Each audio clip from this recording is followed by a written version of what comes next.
식 사회를 맡은 포석기념사업회 사무국장 남진희입니다.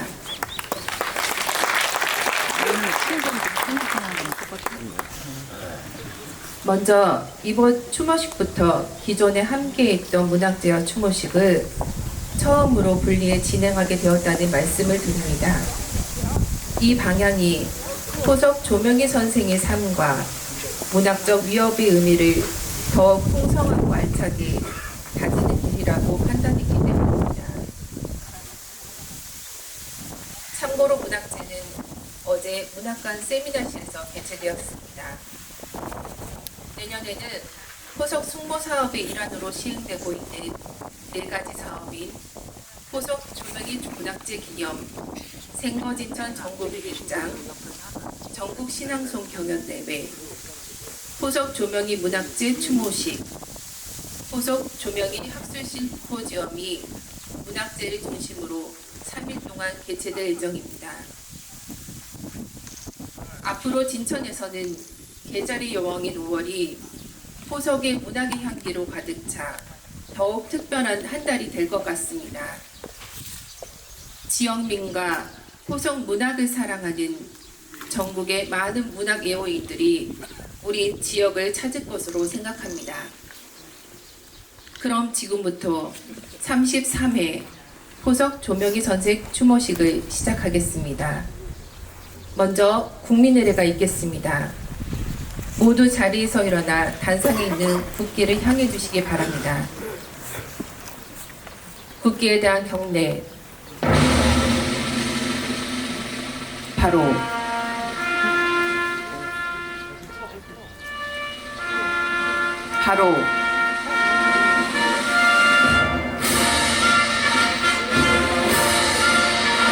나는 자랑스러운 태극기야. 자유롭고 정의로운 대한민국의 무궁한 영광을 위하여 충성을 다할 것을 굳게 다짐합니다.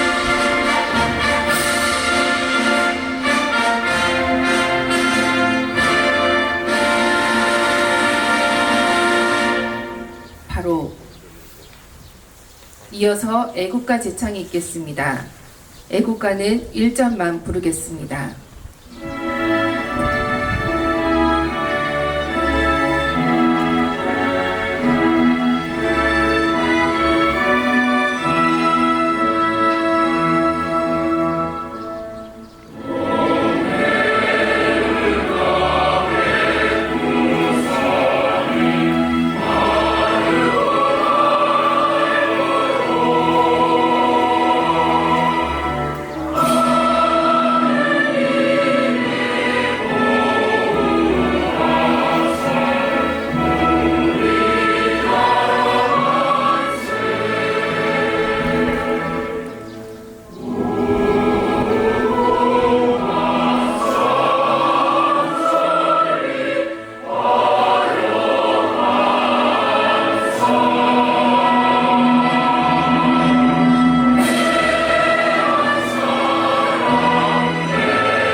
다음은 순국 선열과 한국 문학의 선구자이신 포석 조명희 선생에 대한 묵념이 있겠습니다. 일동 묵념.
바로 모두 자리에 앉아주시기 바랍니다.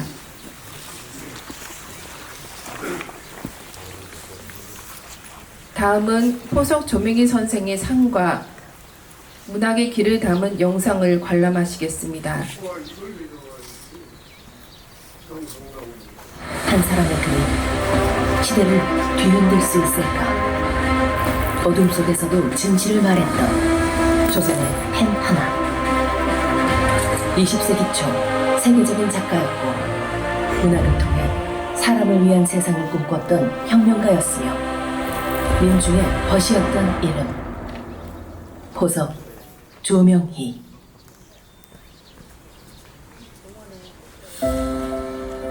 (1894년) 충청북도 진천군 벽암리 조용한 시골 수원마을에 한 소년이 태어납니다.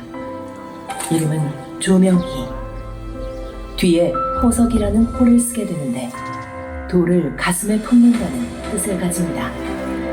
어린 시절부터 독학으로 글을 익히고 가난했지만 세상을 보는 눈은 누구보다도 날카로웠던 그는 나라를 빼앗긴 조국의 현실에 일찍 눈을 뜨게 됩니다.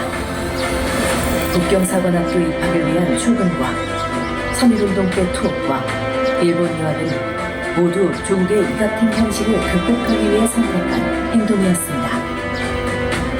그는 민중이 처한 암울한 현실을 외면하지 않았고 대표작 낙동강은 그의 이러한 정신의 산물로 토지를 빼앗기고 노예처럼 떠밀리듯 살아가던 농민의 삶을 날 것 그대로 담아낸 한국 문학의 걸작입니다. 1920년대 후반 사회주의 리얼리즘 문학을 추구하던 카프의 핵심 인물이 되어 문학으로 사회를 바꾸고자 했던 것도 이러한 신념 때문이었습니다. 그는 말했습니다. 나는 민중의 고통을 말할 책임이 있다. 일제시대 조선에서의 탄압은 갈수록 거세졌고 조명희는 더 이상 고국에 머물 수 없어 보다 큰 해방의 가능성을 찾아 1928년 구소련인 러시아로 망명을 합니다. 그는 그곳에서 고려인으로 불리던 20여만 한인동포들과 함께 살며 노동자 교육, 문학 창작, 언론 활동을 이어갑니다. 글을 썼고 책을 만들고 학생들을 가르치며 민족 해방이라는 미래를 향한 꿈을 포기하지 않았습니다. 한글 문학을 통해 우리 민족의 정체성을 심어주었던 것입니다. 하지만 역사 앞에 진실도 가려질 때가 있습니다. 1937년 추석을 하루 앞둔 9월 18일 새벽 스탈린의 대속청 피바람 때 수많은 무고한 지식인들과 함께 포석 조명희도 KGB에 의해 체포. 이듬해인 1938년 5월 11일 밤 11시에 총사령을 당합니다. 죄목은 일본 간첩에게 협력했다는 누명이었습니다. 시신조차 찾을 수 없는 비극적인 죽음이며 한 시대의 문학이 역사 속에서 지워진 것입니다.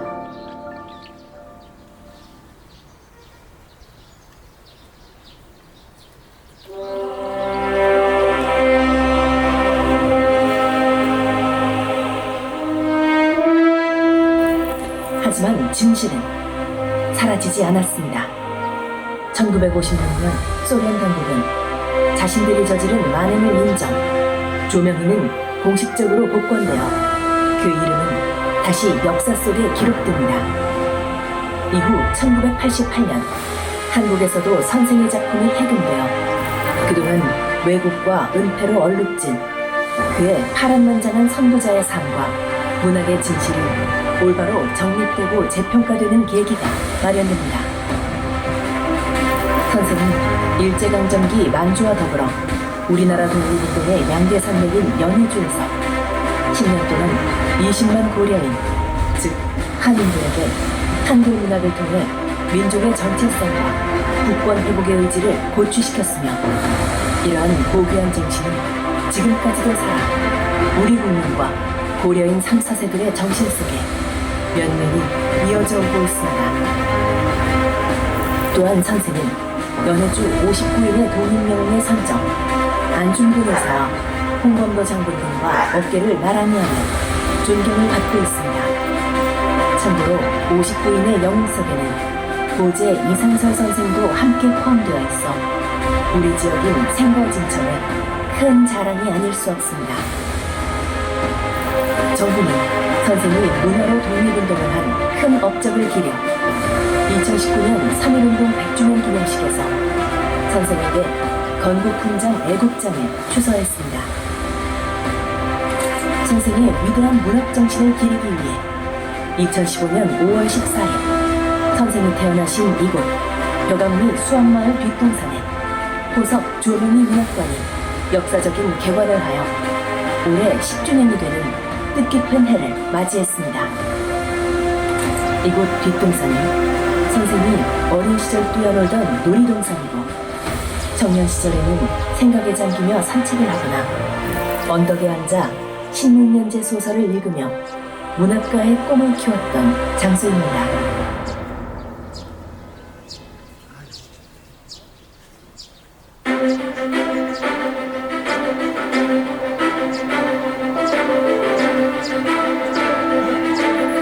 호석 조명희 문학관은 총 사업비 30억, 연면적 979.31제곱미터의 부지 위에 지하 1층, 지상 3층의 건물로 전시실과 창작실, 학예연구실, 126석의 세미나실을 갖춘 아름답고 웅장한 문학관에 건립하게 되었습니다.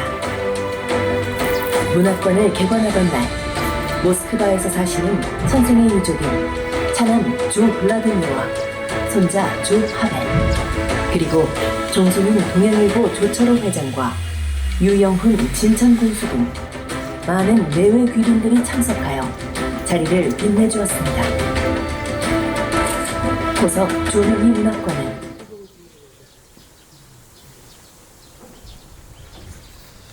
네, 영상을 통해 선생께서 걸어오신 파란만장한 산과 문학의 길을 다시금 깊이 느낄 수 있는 시간이었습니다. 다음은 박경희 포석문학회장의 내빈 소개가 있겠습니다.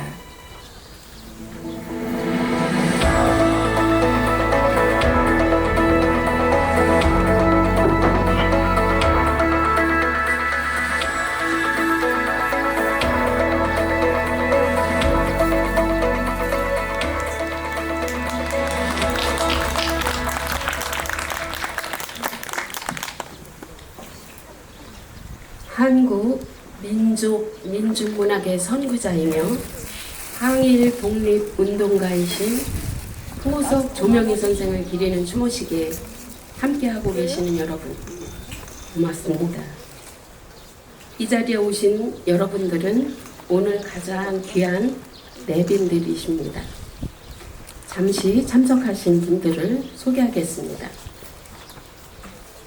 소개 순서는 방명 카드를 작성해 주신 순서대로 소개를 하겠습니다. 박수는 소개가 모두 끝난 후에 한 번만 쳐주시기 바랍니다.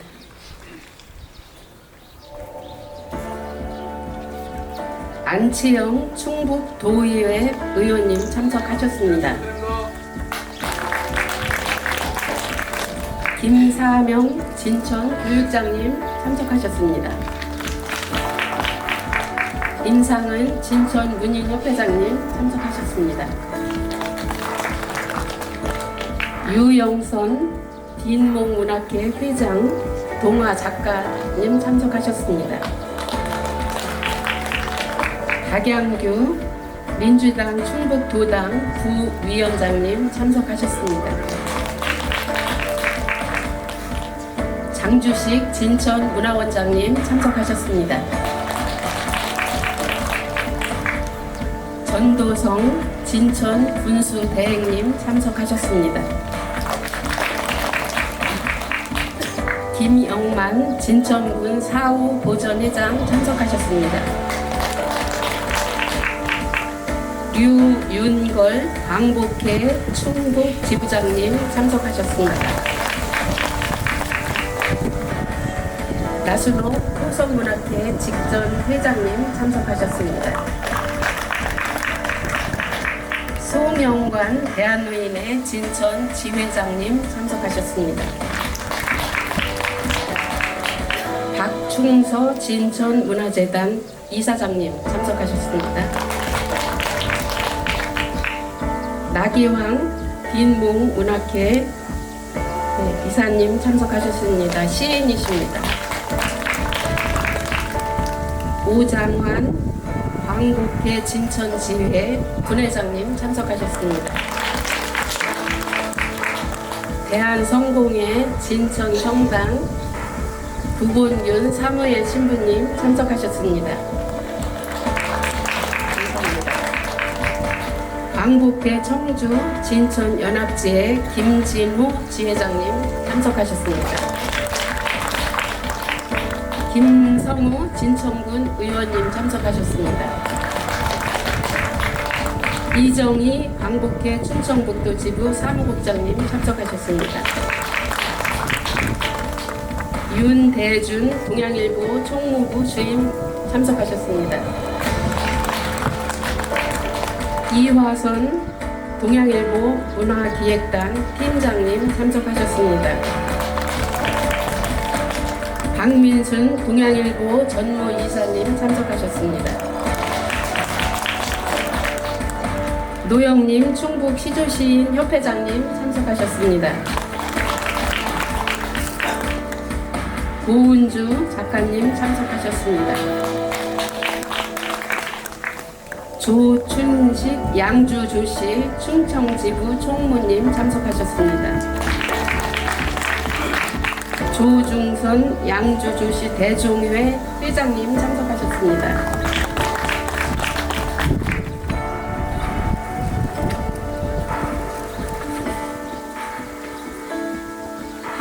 한국현대시민협회 박별 이사님 외 2분이 참석하셨습니다. 감사드립니다. 이상으로 소개를 듣고 마치겠습니다.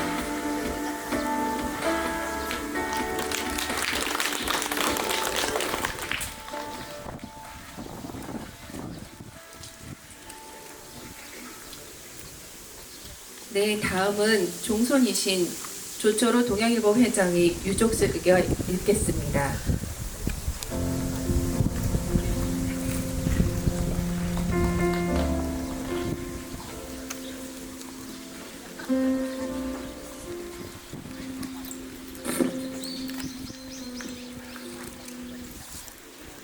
유족 몇 분이 오셔서 소개해 드리겠습니다.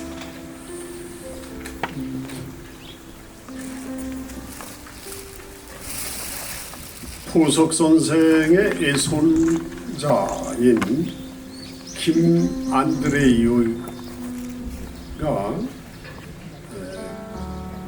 따님인 김나탈리아와 함께 참석을 했습니다.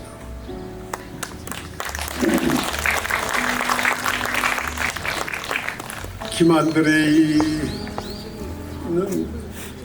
우즈베키스탄에서 태어났고 모스크바에서 생활하다 몇 년 전에 한국에 정착을 했습니다. 다음 선생의 종손녀 조혜자 소설가와 부군 전병희 전 홍익대 교수 오셨습니다.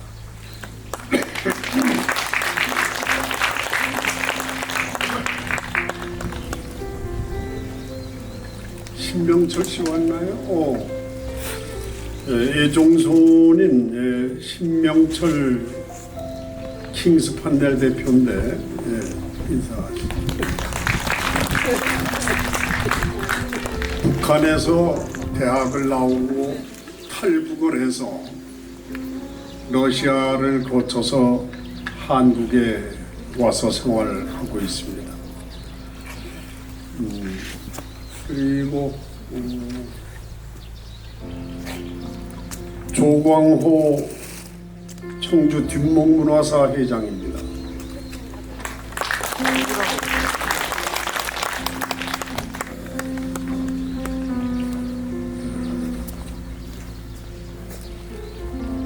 저는 동양일보에 있는 애종손이고 제 아들인 조석준 동양일보 사장 소개해드립니다.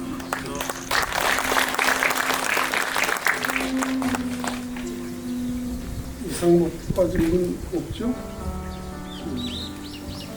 올라온 길에 우리 남 원장님 소개를 아까 빠뜨렸다고 해주시죠. 고맙습니다.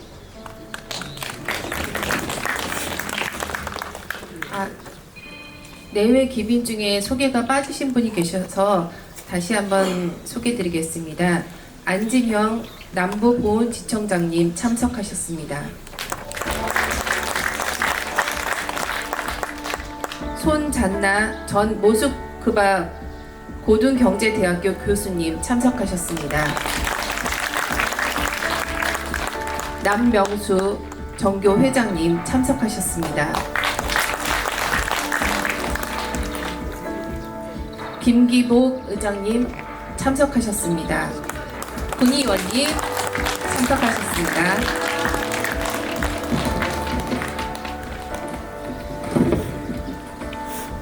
이어서 김보원 포석기념사업회 감사의 포석 조명희 선생의 양력과 포석기념사업회 경과보고가 있겠습니다.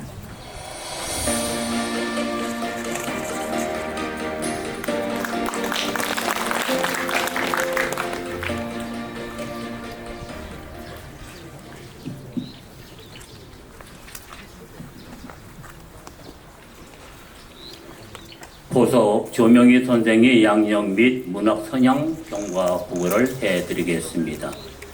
포석 조명희 선생은 1894년 8월 10일 진천읍 벽암리에서 태어나 1919년 3.1운동에 참가 투옥되신 후 추록한 뒤 일본 유학을 떠나 동경동양대학 인도철학 윤리학과에 입학한 다음 4년여의 학업을 마치고 1923년에 귀국, 한국 최초의 개인 창작 희곡집인 김영일의 사와 1924년도 한국 최초의 미발표 개인 창작 시집인 봄 잔디밭 위에를 발간했습니다.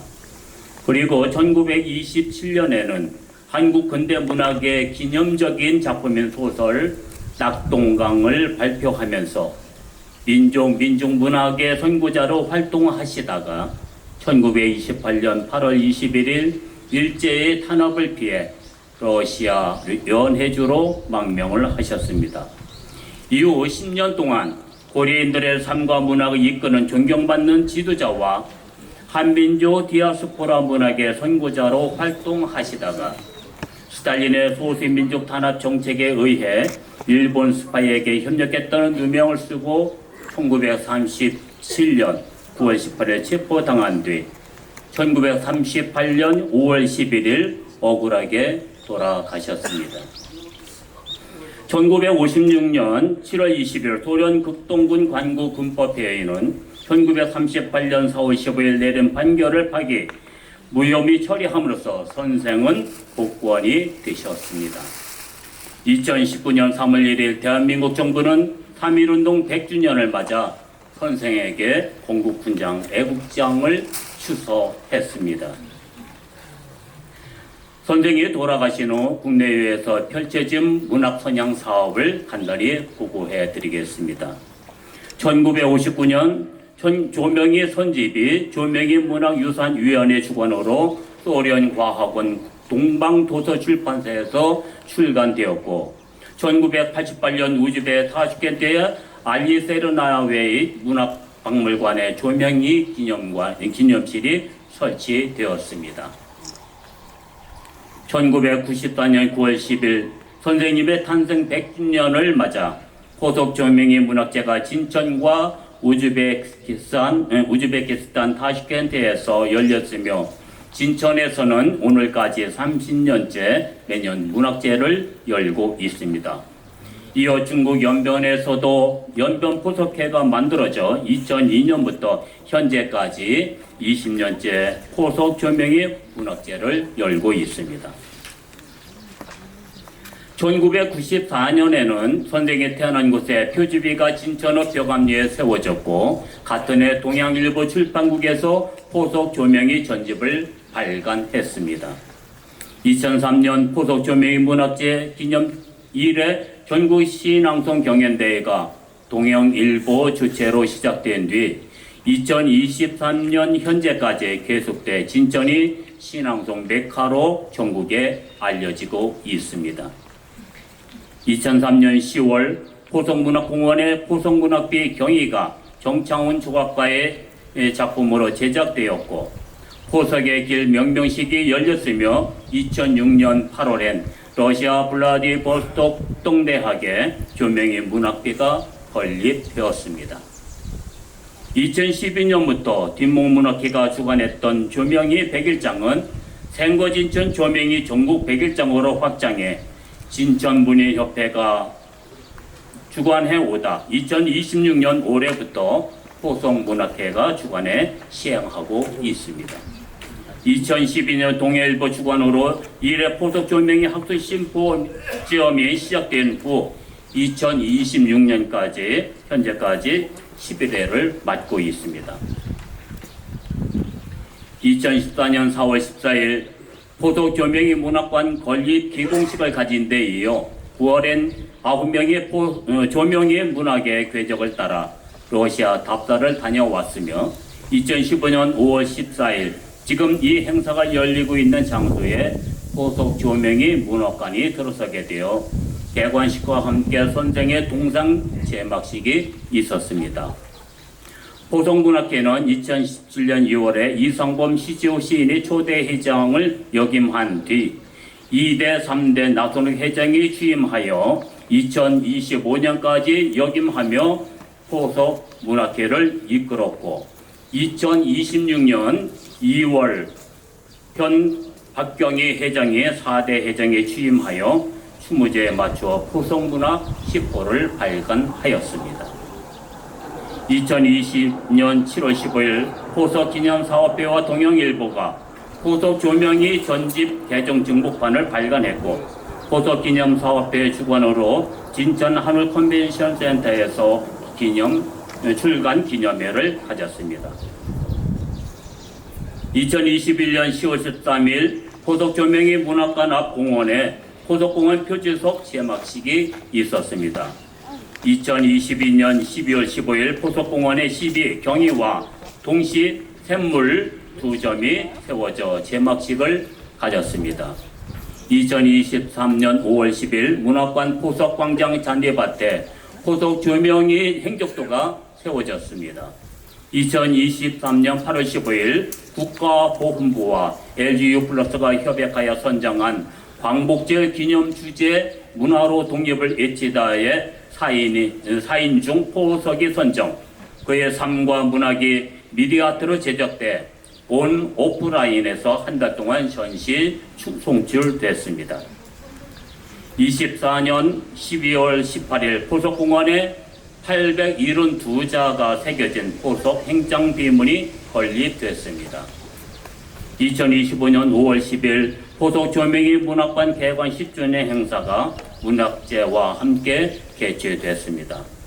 2025년 12월 15일 포석조명희 문학관 10년사 발간 기념 및 시비 제막식이 거행됐습니다.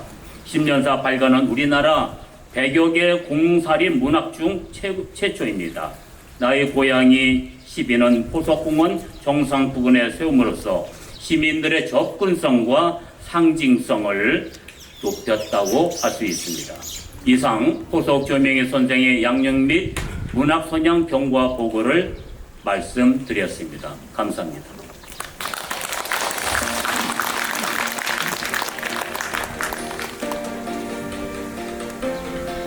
다음은 오만한 포석기념사업회장의 인사 말씀이 있겠습니다.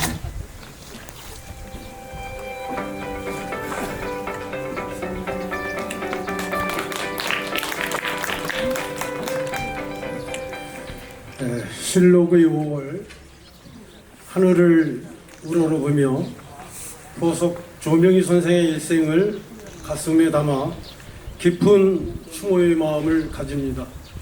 마음이 많이 아픕니다.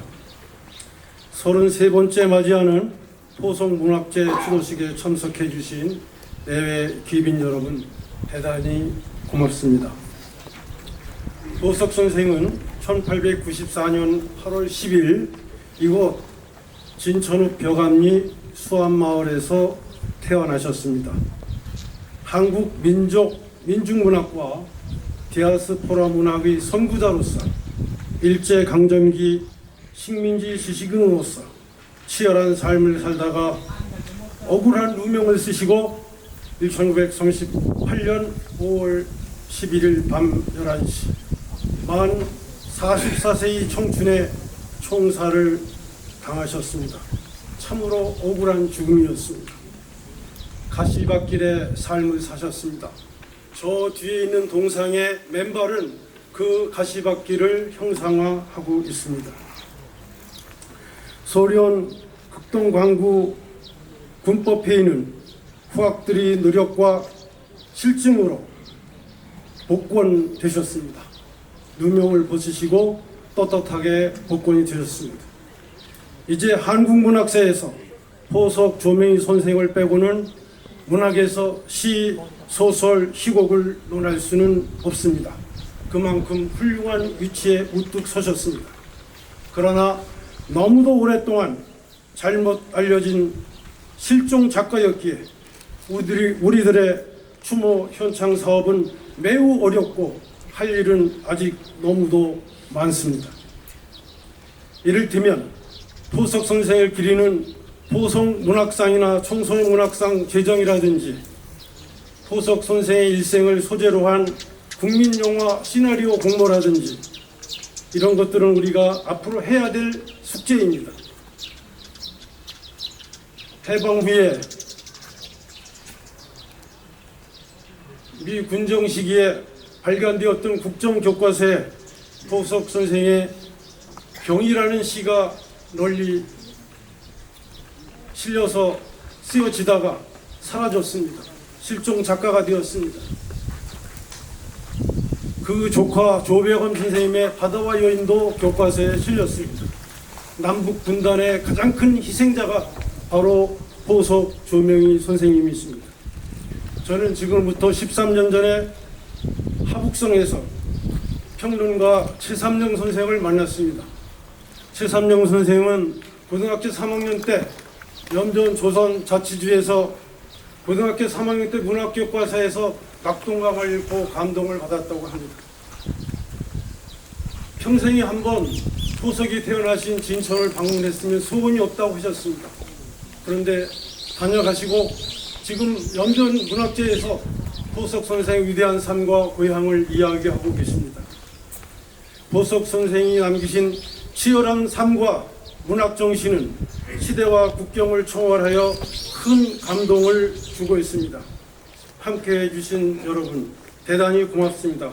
오늘 좋은 하루가 될 것을 기대하고 간절히 바랍니다. 고맙습니다.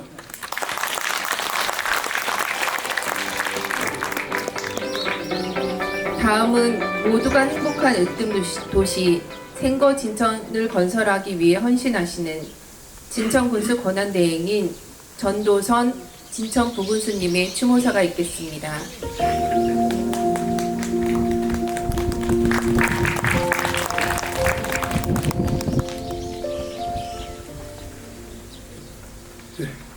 실록이 지나가는 5월 우리는 포석 조명희 선생님을 추모하고 선생의 문학 정신을 기리는 뜻깊은 자리에 모였습니다. 먼저는 이 과제에 참석해 계신 선생의 총선이신 조초로 동양일보 이사님을 비롯한 유족분들과 충북 남부보훈지청장 안진영님 감사드립니다. 그리고 내기빈 여러분 정말 감사드립니다.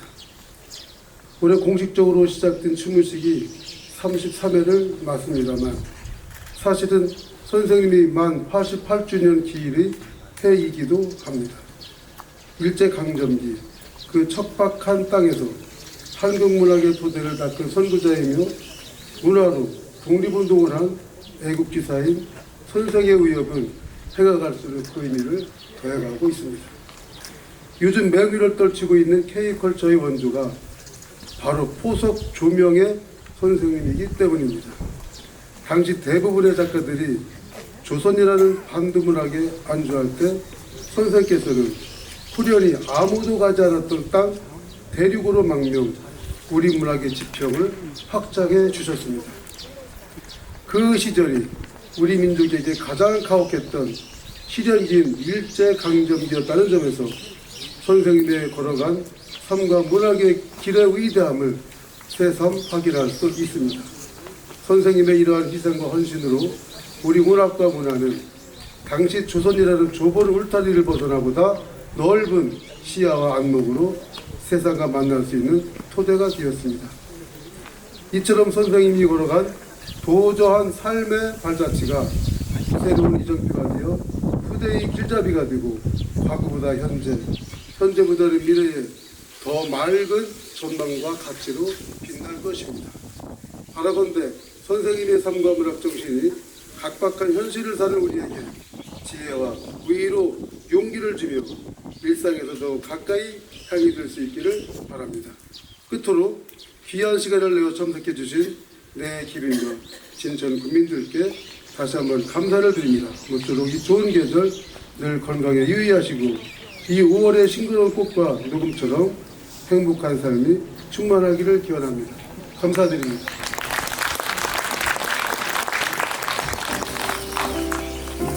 다음은 안진형 남부보훈지청장님의 추모사가 있겠습니다.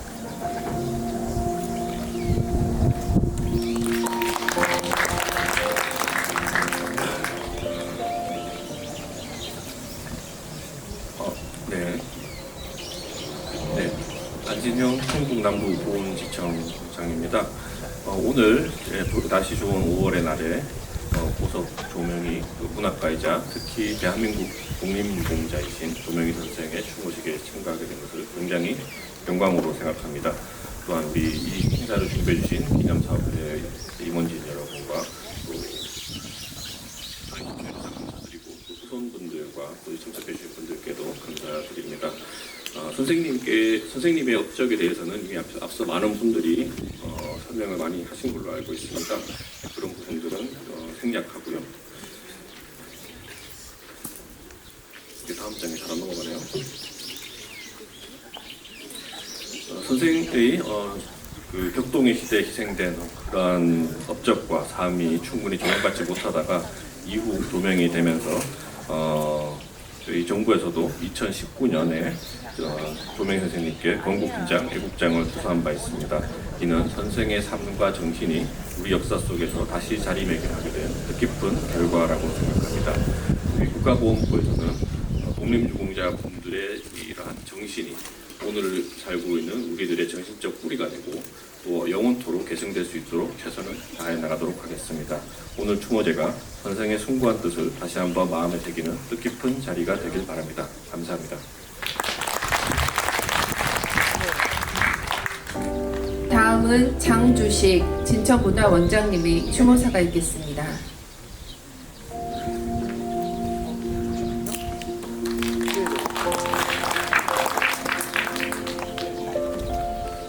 오늘은 포석 조명희 선생님께서 우리 곁을 떠나가신 지 88주년이 되는 해이기도 합니다.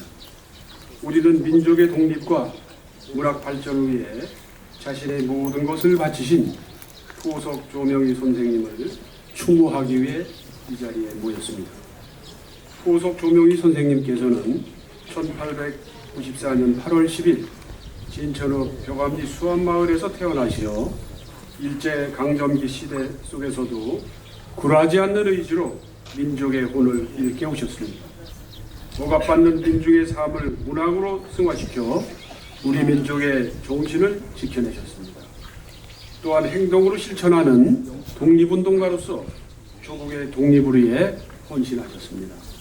특히 민중문학의 선구자로서 우리나라 최초의 창작 시곡집 김영일의 살을 비롯해서 창작 시집 봄 잔디밭 위에 소설 낙동강을 발표하는 등 훌륭한 작품을 남기신 운인이십니다.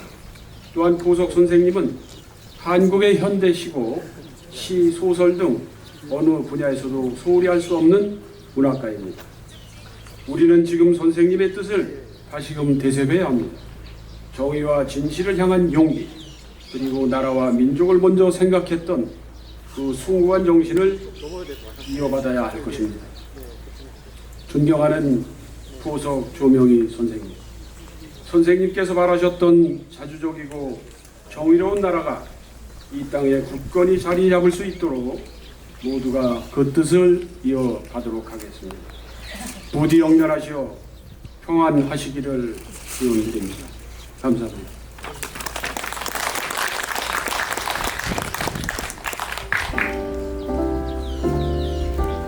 이어서 4명의 신앙송가의 포석시 낭송이 있겠습니다. 먼저 강혜경 포석시윤리회 회장의 음성으로 인연을 들으시겠습니다.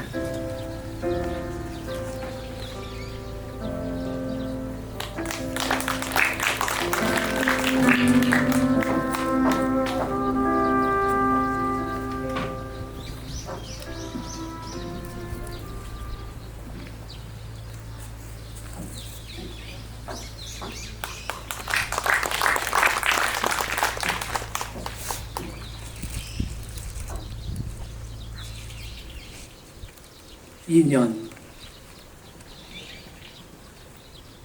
조명희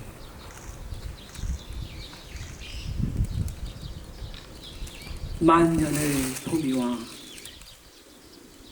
만가지 꽃이 피어 몇만의 나비가 있다 하더라도 지금 저 꽃 위에 저 나비는 미친 듯이 춤추고 있다. 영겁을 때가 있고 무한의 우주가 있어 억만 번 생이 있다 하더라도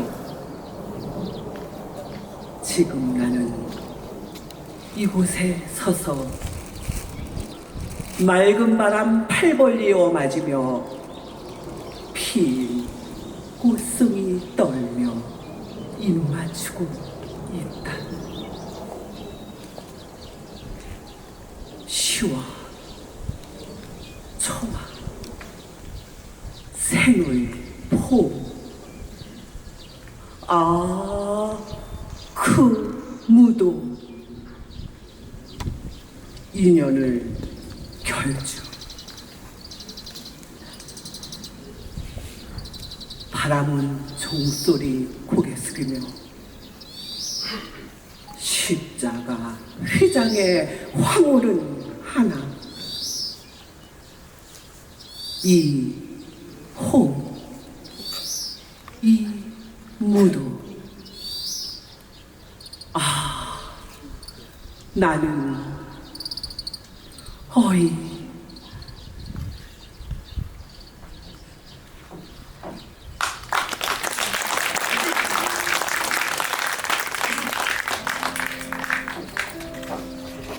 다음은 김부원 신앙송가의 나의 고양이를 감상하시겠습니다.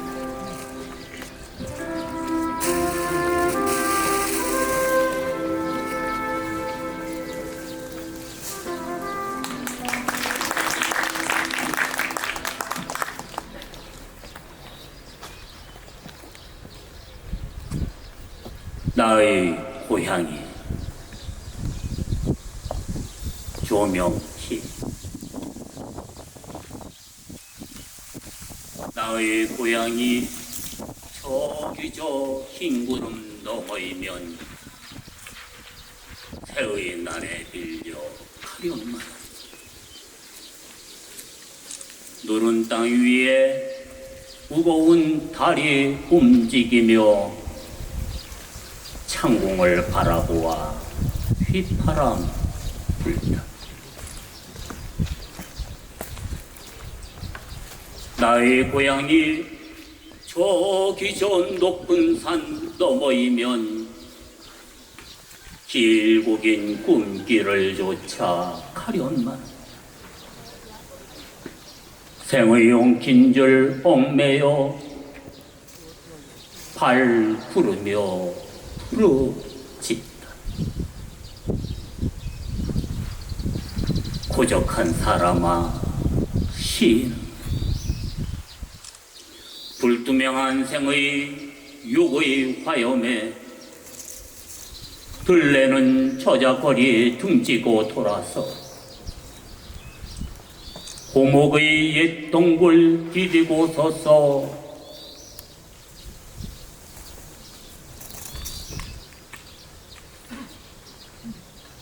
지는 애 바라보고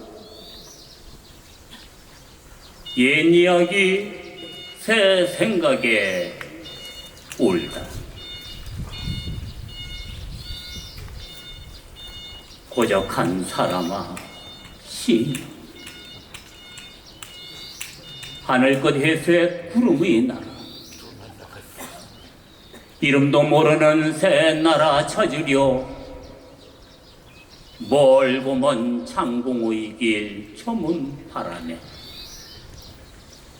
외로운 이 형령 번득여 날아가는 그 새와 같이 슬픈 소리 바람결에 붙여 보내며 아픈 걸음 푸른 꿈길 속에 영원의 빛을 찾아가다.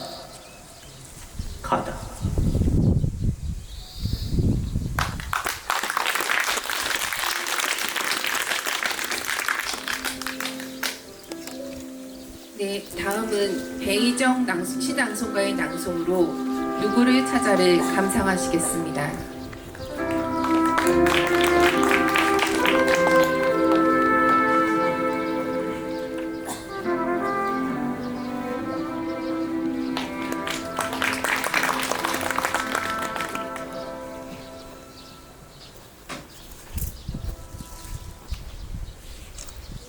누구를 찾아. 조명. 저녁 서풍 끝없이 부는 밤. 들새도 보금자리에 꿈꿀 때 나는 누구를 찾아 어두운 벌판에 터벅거려.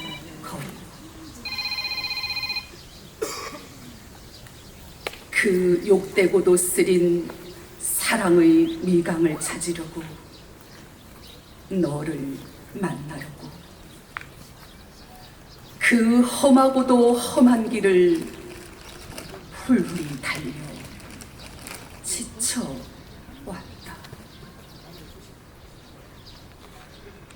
석양 비탈길 위에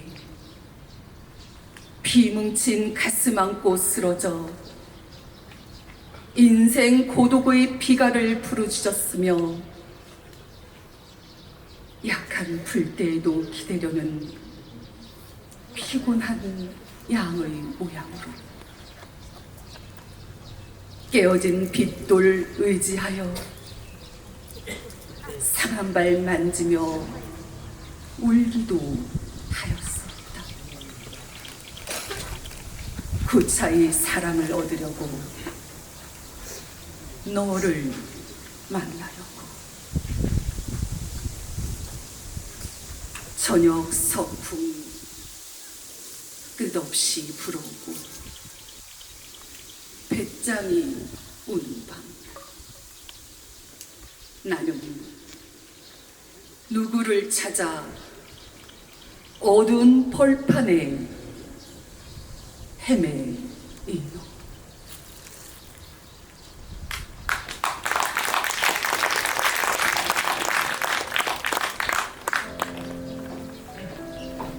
다음은 홍영표 신앙송가의 낭송이 있겠습니다. 제목은 경희입니다.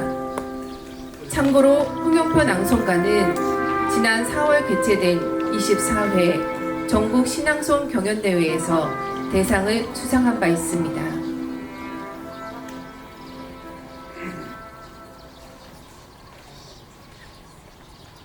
경희. 조명기. 어머니, 좀 들어주세요. 저 황혼의 이야기를. 숲 사이에 어둠이 엿보아들고 개천 물소리는 더 한층 가늘어졌나이다. 나무들도 다 기도를 드릴 때입니다.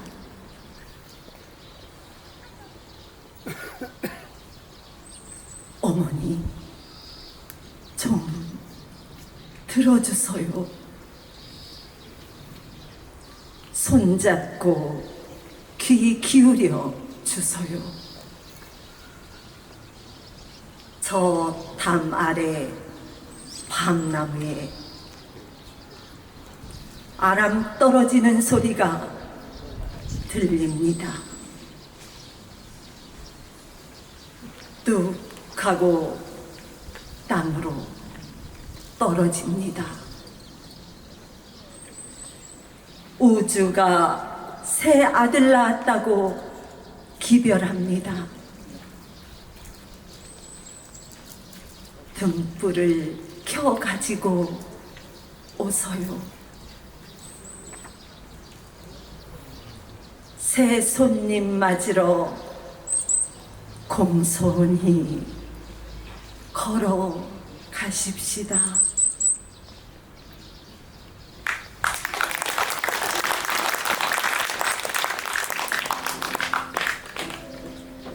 네, 다음은 유족 대표로 선생의 종손이신 조철호 동양일보 회장님의 포속 추모시 낭송과 유족 대표 인사 말씀이 있겠습니다. 낭송하시는 아무르 강에서입니다. 아무르 강은 러시아 하바롭스크에 있는 세계에서 8번째 긴 강으로 우리에겐 흑룡강으로 많이 알려진 강입니다. 선생이 낯선 망명의 땅에서 상념이 있을 때마다 자주 찾아 고향과 조국을 생각하며 산책했던 강입니다.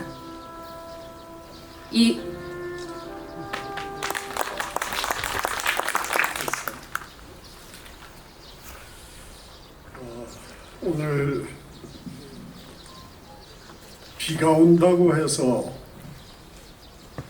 주최 측은 어제 밤잠을 못 잤습니다. 그럼에도 불구하고 이렇게 화창한 봄날이 우리를 기다렸습니다. 1938년 5월 11일 바로 오늘입니다. 88년 전 오늘 밤 11시 포석 선생이 44년 짧은 생에 막을 내렸습니다. 그로부터 포석 조명이라는 이름은 사라졌고 우리들은 아무도 그를 기억하지 않았습니다. 많은 세월이 흘렀고 포석 조명이는 북한으로 가 있을 것이라는 소문만 돌았습니다. 1988년 정부가 해금을 선포하고 비로소 포석 조명희 선생이 북한이 아니라 러시아로 망명한 사실이 밝혀지기 시작했습니다. 포석의 조카인 조벽암 시인은 평양 문과대학 학장을 지낸 사실도 드러났습니다. 이렇게 고향을 떠난 두 문인을 우리는 서서히 찾기 시작했습니다. 그 두 분의 고향인 진천 이 벽암리 유서 깊은 이곳에 유영훈 군수는 포석 조명희 문학관을 지었고, 송기섭 군수는 이 포석 공원의 이름을 만들었습니다. 그래서 바로 이 자리 포석 문학관과 포석 공원이 어우러져서 진천의 새로운 명소가 탄생됐고 가꾸어지고 있습니다. 욕심을 낸다면 포석 문학관 주변 공터에라도 특별 전시관을 만들었으면 좋겠고, 이 포석공원 아름다운 동산에 매년 한두 개의 시비라도 세워서 몇 년 지나면 시공원이 되는 또 다른 이름의 명소가 되었으면 좋겠습니다. 오늘 이 행사 주최한 포석기념사업회 그리고 포석문학회 임원진 여러분 고생하셨습니다. 그리고 먼 길 마다 않고 와주신 유족들 그리고 관계기관 여러분들 참 고맙습니다. 이 행사가 단순히 한 문학인을 기리는 한 독립투사를 기리는 그 간단한 자리가 아니고 진천이 낳은 보제 이상설과 포석 조명희의 깊고 깊은 뜻이 우리들 가슴에 전해지는 그런 기념일들이 되었으면 좋겠습니다. 이 행사 위해서 애써주신 많은 분 참으로 고맙습니다. 저는 1992년 5월 23일에 선생이 거닐었던 하바롭스크 아무르강변을 갔었습니다. 그날도 마침 비가 와서 그 자리에서 시 한 편을 쓴 것이 지금도 전해지고 있어서 오늘 추모시로 선생에게 바치는 시 한 편 낭송해 드리러 나왔습니다. 아무르강에서 포석이 섰던 자리에 서서 조처로 아무르강이 비를 맞고 있다. 구만리 장천 떠돌던 혼백들과 눈물 마른 새들만 석양을 비껴가고 절룩이며 엔종일 족쇄를 끌어도 길은 끝나지 않았다. 하바롭스크 아무렇지도 않게 인간을 버리던 곳, 언제나 축축한 이 도시 한켠에 조선 사내들의 한숨 따라 아무르강이 비를 맞고 있다. 혁명가의 아내처럼 맨살로 비를 맞고 있다. 누구를 기다리는가? 유언도 없이 운명한 쓸쓸한 죽음도 5월이면 풀꽃 하나 피우려는데 시베리아 서란풍만 강가를 서성일 뿐 아무도 찾아오지 않을 것을 강물은 알아. 아무르강 오늘도 일삼아 귀를 막고 있다. 발목 잡힌 길손의 가슴을 적시고 있다. 고맙습니다.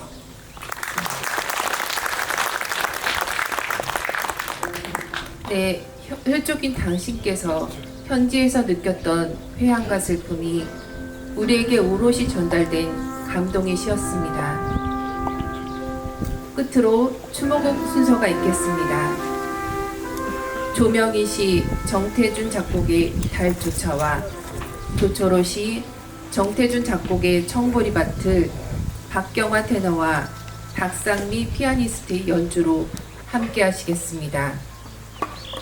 박경화님은 서울대 음대 성악과를 졸업하고 한국음악협회 콩쿠르와 전국 CBS 콩쿠르에서 1위를 하는 등 다수 콩쿠르에서 입상을 한 바 있습니다. 박상미 피아니스트는 현재 클래식 10음악 감독으로 재임하고 있습니다.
쫓아라는 곡은 우리 포석 조명희 선생님의 시가 있었고요. 그리고 정태주님의 작곡이 있습니다.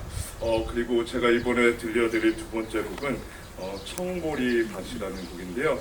청보리밭의 작곡가도 정태준 선생님이시고 작사가는 우리 조철호 회장님께서 유족으로서 써주신 노래 제가 이 곡을 선택하겠습니다. 가사 내용이 정말 제가 부를 때 신나는 것도 있었고 아내는 추억을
네, 아름다운 선율과 함께 5월의 깊은 추모의 마음을 나누는 시간이었습니다. 이것으로 33회 포석 조명이 추모식을 모두 마치겠습니다. 귀한 발걸음해주신 내외 기입인 여러분과 포석 기념사업회 회원 여러분께 진심으로 감사드립니다. 가시는 길 평안하시고 늘 건강과 행복이 함께 하시길 바랍니다.